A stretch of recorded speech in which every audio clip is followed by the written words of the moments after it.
Hi hello welcome to AK delight. ಎಲ್ಲರಿಗೂ ನಮಸ್ಕಾರ. ನಾನು ನಿಮ್ಮ ಅಕ್ಷತಾ.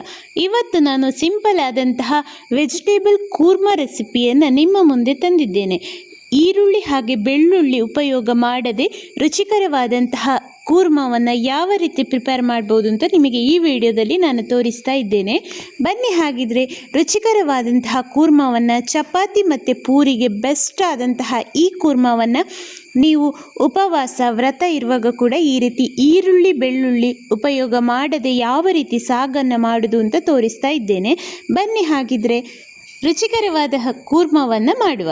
ಈ ಕೂರ್ಮ ಮಾಡಲಿಕ್ಕೆ ನಾನಿಲ್ಲಿ ನೋಡಿ ಫಸ್ಟಿಗೆ ಒಂದು ಕುಕ್ಕರ್ ತಗೊಂಡು ಅದಕ್ಕೆ ಬೀನ್ಸ್ ಮತ್ತು ಕ್ಯಾರೆಟನ್ನು ಕಟ್ ಮಾಡಿ ಹಾಕಿಕೊಂಡಿದ್ದೇನೆ. ಸಣ್ಣ ಸಣ್ಣ ತುಂಡುಗಳನ್ನಾಗಿ ಕಟ್ ಮಾಡಿ ಹಾಕಿಕೊಂಡಿದ್ದೇನೆ. ಹಾಗೆ ಸಣ್ಣಗೆ ಕಟ್ ಮಾಡಿದಂತಹ ಬಟಾಟೆ ನೋಡಿ, ಒಂದು ಬಟಾಟೆಯನ್ನು ಕಟ್ ಮಾಡಿ ಹಾಕಿಕೊಂಡಿದ್ದೇನೆ. 1 ಕಪ್ ಆಗುವಷ್ಟು ಕ್ಯಾರೆಟ್, 1 ಕಪ್ ಆಗುವಷ್ಟು ಪೊಟ್ಯಾಟೊ, 1 ಕಪ್ ಆಗುವಷ್ಟು ಬೀನ್ಸ್, ಹಾಗೆ ಒಂದು ಅರ್ಧ ಕಪ್ ಆಗುವಷ್ಟು ನೆನೆಸಿದಂತಹ ಬಟಾಣಿ, ಒಂದು ಅರ್ಧ ಚಮಚ ಆಗುವಷ್ಟು ಹುಡಿ ಉಪ್ಪು, ಹಾಗೆ ಒಂದು ಅರ್ಧ ಕಪ್ ಆಗುವಷ್ಟು ನೀರು. ಇಷ್ಟನ್ನು ಹಾಕಿ ನಾನು ತರಕಾರಿಗಳನ್ನು ಬೇಯಿಸಿಕೊಳ್ತಾ ಇದ್ದೇನೆ. ಕುಕ್ಕರಲ್ಲಿ 1 ವಿಷಲ್ ಕೂಗಿಸಿಕೊಳ್ತಾ ಇದ್ದೇನೆ. ಈ ತರಕಾರಿಗಳನ್ನೆಲ್ಲ ಈ ರೀತಿ ಬೇಯಿಸಿಟ್ಟುಕೊಂಡು ಇನ್ನು ನಾವು ಕೂರ್ಮಕ್ಕೆ ಬೇಕಾದಂತಹ ಮಸಾಲೆಯನ್ನು ರುಬ್ಬಿಕೊಳ್ಳುವ. ಇಲ್ಲಿ ನೋಡಿ 1 ಟೊಮ್ಯಾಟೊವನ್ನು ಈ ರೀತಿ ಕಟ್ ಮಾಡಿ ಹಾಕಿಕೊಂಡಿದ್ದೇನೆ. ಇದು ದೊಡ್ಡ ಸೈಜಿನ ಟೊಮ್ಯಾಟೊ, ಸಣ್ಣ ಸೈಜಿದಾದರೆ 2 ಟೊಮ್ಯಾಟೊ ಇರಲಿ. ಹಾಗೆ 1 ಹಿಡಿಯಾಗುವಷ್ಟು ಕೊತ್ತಂಬರಿ ಸೊಪ್ಪು, 1 ಹಸಿಮೆಣಸು, ಖಾರ ಜಾಸ್ತಿ ಬೇಕು ಅಂತಿದ್ರೆ ಹಸಿಮೆಣಸನ್ನು ಜಾಸ್ತಿ ಆ್ಯಡ್ ಮಾಡಿಕೊಳ್ಬಹುದು. ಹಾಗೆ ಒಂದು ಅರ್ಧ ಚಮಚ ಆಗುವಷ್ಟು ಕರಿಮೆಣಸು, ಕಾಳು ಮೆಣಸನ್ನು ಹಾಕಿಕೊಂಡಿದ್ದೇನೆ. ಹಾಗೆ 1/4 ಕಪ್ ಆಗುವಷ್ಟು ತುರಿದಂತಹ ಕಾಯಿ ತುರಿ. ಇದು ಬಿಳಿ ಕಾಯಿಯ ಮೇಲಿನ ಪದರದ ಕಾಯಿ ಮಾತ್ರ ತಗೊಳ್ಳಿ, ಕಪ್ಪು ಪದರ ಇರೋದು ಬೇಡ. ಇನ್ನು ಇದಕ್ಕೆ ಒಂದು ಅರ್ಧ ಕಪ್ ಆಗುವಷ್ಟು ನೀರನ್ನು ಹಾಕಿ ನುಣ್ಣಗೆ ರುಬ್ಬಿಕೊಳ್ಬೇಕು. ಆದಷ್ಟು ನುಣ್ಣಗೆ ರುಬ್ಬಿಕೊಳ್ಳಿ.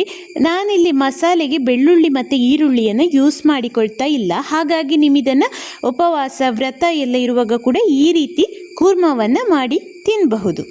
ಇನ್ನು ಒಂದು ಬಾಣಲೆ ತಗೊಂಡು ಅದಕ್ಕೆ ಸ್ವಲ್ಪ ಎಣ್ಣೆ ಹಾಕಿ ಸ್ಟವ್ ಮೇಲೆ ಇಟ್ಟು ಸ್ಟವ್ ಹಚ್ಚಿಕೊಳ್ಳಿ. ನಾನಿಲ್ಲಿ ಒಂದು 4 ಚಮಚ ಆಗುವಷ್ಟು ತೆಂಗಿನೆಣ್ಣೆಯನ್ನು ಹಾಕಿಕೊಂಡಿದ್ದೇನೆ. ತೆಂಗಿನೆಣ್ಣೆ ಹಾಕಿ 1 ಇಂಚ್ ಆಗುವಷ್ಟು ಶುಂಠಿಯನ್ನು ಚೆನ್ನಾಗಿ ಜಜ್ಜಿ ಹಾಕಿಕೊಂಡಿದ್ದೇನೆ. ಅಥವಾ ನೀವು ಶುಂಠಿಯನ್ನು ಪೇಸ್ಟ್ ಮಾಡಿ ಕೂಡ ಹಾಕಿಕೊಳ್ಬೋದು. ಈ ರೀತಿ ಜಜ್ಜಿ ಕೂಡ ಹಾಕಿಕೊಳ್ಬೋದು.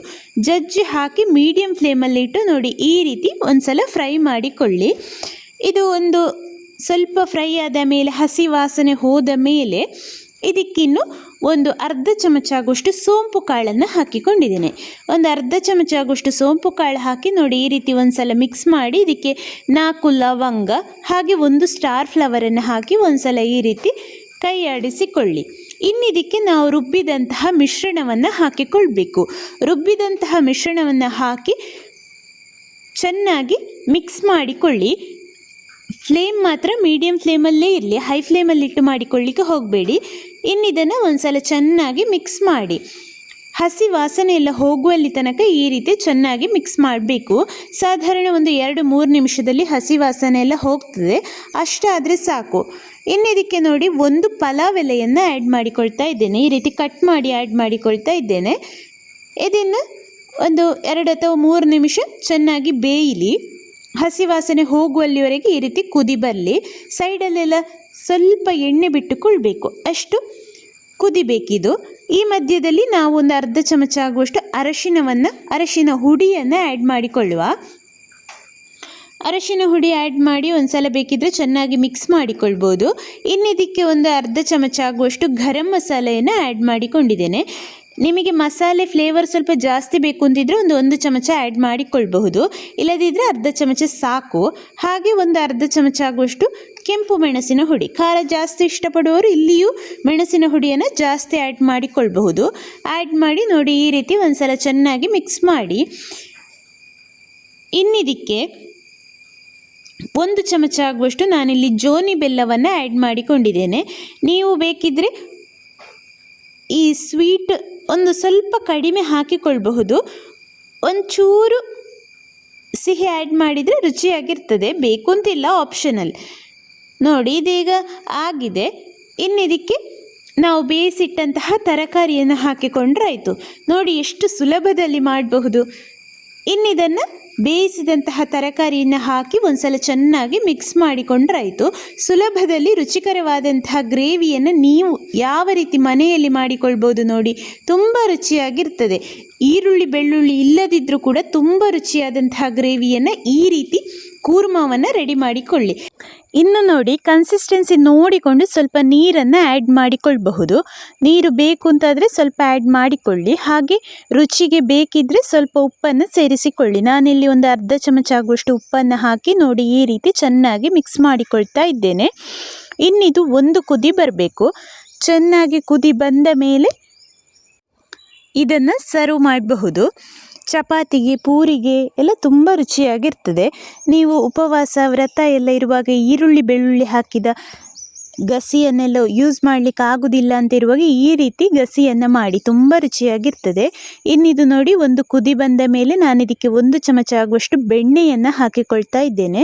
ಬೆಣ್ಣೆ ಹಾಕಿದರೆ ತುಂಬ ರುಚಿಯಾಗಿರ್ತದೆ, ಹಾಕಬೇಕು ಅಂತಿಲ್ಲ, ಆಪ್ಷನಲ್ ಇದ್ದರೆ ಹಾಕಿಕೊಳ್ಳಿ, ತುಂಬ ರುಚಿಯಾಗಿರ್ತದೆ. ಸ್ನೇಹಿತರೆ, ಹಾಗಿದ್ದರೆ ಈ ಒಂದು ಗ್ರೇವಿಯನ್ನು ಎಲ್ಲರೂ ಒಂದ್ಸಲ ಖಂಡಿತ ಟ್ರೈ ಮಾಡಿ ನೋಡಿ. ಇದೀಗ ಚೆನ್ನಾಗಿ ಕುದಿ ಬಂದಿದೆ. ಇನ್ನು ನಾನು ಇದನ್ನು ಸ್ಟವ್ ಆಫ್ ಮಾಡಿಕೊಳ್ತಾ ಇದ್ದೇನೆ. ಆಫ್ ಮಾಡಿ ಸರ್ವ್ ಮಾಡಿ. ಸ್ನೇಹಿತರೆ, ಹಾಗಿದ್ರೆ ಈ ಒಂದು ಗ್ರೇವಿ ಕೂರ್ಮ ಏನು ಬೇಕಿದ್ರೂ ಕರಿಬೋದು ನೀವು. ತುಂಬ ರುಚಿಯಾದಂತಹ ಈ ರೆಸಿಪಿಯನ್ನು ಖಂಡಿತ ಎಲ್ಲರೂ ಟ್ರೈ ಮಾಡಿ ನೋಡಿ. ಹಾಗೆ ಇಂಗ್ರೀಡಿಯೆಂಟ್ಸನ್ನು ಡಿಸ್ಕ್ರಿಪ್ಷನ್ ಬಾಕ್ಸಲ್ಲಿ ಕೊಟ್ಟಿರ್ತೇನೆ. ಸ್ನೇಹಿತರೆ, ಹಾಗಿದ್ರೆ ಈ ಒಂದು ರೆಸಿಪಿ ಎಲ್ಲರಿಗೂ ಖಂಡಿತ ಇಷ್ಟ ಆಗಿದೆ ಅಂದ್ಕೊಳ್ತೇನೆ. ಹಾಗಿದ್ರೆ ಒಂದು ಲೈಕ್ ಕೊಟ್ಟು ಶೇರ್ ಮಾಡಿ, ಸಬ್ಸ್ಕ್ರೈಬ್ ಮಾಡಿ, ಹಾಗೆ ಬೆಲ್ ಐಕಾನನ್ನು ಪ್ರೆಸ್ ಮಾಡಿ. ಮುಂದಿನ ವಿಡಿಯೋದೊಂದಿಗೆ ಸಿಗೋಣ. Thank you.